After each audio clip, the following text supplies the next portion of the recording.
Our first guest says with unemployment rates skyrocketing due to the coronavirus pandemic, those who have been most severely impacted want to get back to work and recover both financially and emotionally. Joining us live to share what resources are available is president of AARP Foundation, Lisa Marsh Ryerson. Welcome to the show, Lisa.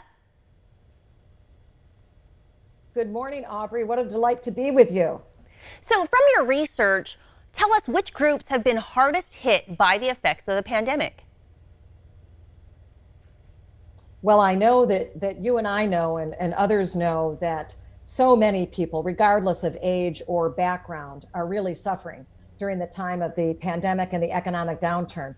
And AARP research shows that older adults, older workers 50 and older, are hit particularly hard. In fact, 30% of workers over age 50 have shared that they have reduced income. They've lost income, Aubrey, either because their workplace closed or possibly their hours were reduced. And of course, we know that for older adults who were already serving as low-wage workers, this has taken a very heavy toll on them. Yeah, I can only imagine. I mean, it's tough to deal at any age, but especially if you're a little bit older and your worries are a little different. Now, unemployment and underemployment, they're still very big issues. What advice can you provide to workers who are looking to re-enter the job market now? Yes, first I would say, Aubrey, that we do want people to know that there is help available. And I would encourage people to take advantage of the resources that we have at AARP Foundation. Our mission is to end senior poverty, and millions, over 37 million adults 50 and older, are one life event away from slipping into poverty. So head to aarpfoundation.org, learn about the multitude of workforce resources and opportunities we have, and we are online and virtual during the pandemic, ready to help, whether or not you're unemployed and are looking for work, or whether or not you're an independent worker or thinking about becoming an entrepreneur. Lisa, those are some great resources. Also, how do we help our family and the community? They may be suffering from loneliness, social isolation. What can we do about that? Well, Aubrey, I'm glad that you asked, because also these are related, aren't they?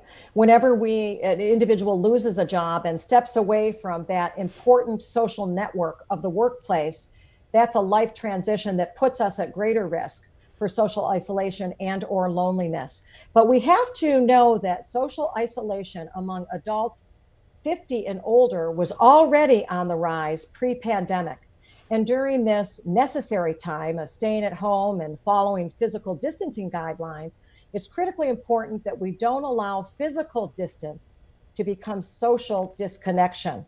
Social isolation, Aubrey, has devastating negative health impacts for people. In fact, it has been found through research that prolonged isolation is the health equivalent of smoking 15 cigarettes a day. So we have to come together. And it is a wow, isn't it? And we have to come together and fight isolation. So again, we have many resources. We see fighting social isolation as a social determinant of health issue at AARP Foundation. And we've been working in this space for about a decade now. If you head to connecttoeffect.org, you can take an assessment to see how you're doing with your own social connection, or maybe fill out that assessment on behalf of an older loved one. You can put in your zip code and be connected to tools, resources, and programs right in your own community and neighborhood. Or, Aubrey, you could connect to a chat bot that we have on Connect to Effect that can coach you, talk you through your ability to maintain healthy social connections. And we've got to keep talking about it, Aubrey, right? I would say there are yes, everyone's talking about it. And I would say that there are low-tech options as well, Aubrey. And what I would urge us to do is to, follow Fred Rogers' advice, won't you be my neighbor, and be the best possible neighbors we can be for older adults in our family and in our neighborhood. Pick up the phone, offer to volunteer to pick up the groceries or the prescription. Volunteer in your community to support those who are suffering from loneliness and isolation. And I can assure you the research shows it will be good for their health, Aubrey, but it'll be good for your health as well. Yes, so many emotional stresses, as you mentioned, associated to the isolation. It can lead to depression. And right now it is important to keep talking about it and keeping it out there as information. You mentioned so many resources that are available.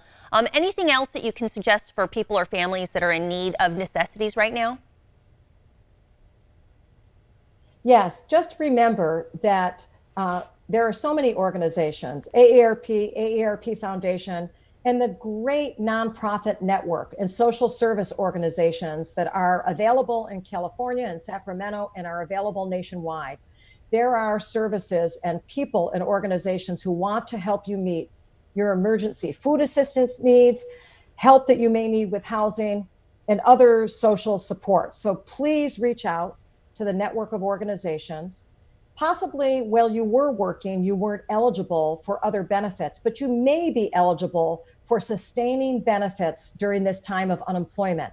So also be sure that you check out whether or not you're eligible for SNAP or other benefits and take full advantage of getting the resources you need to thrive and remain healthy during this unprecedented time.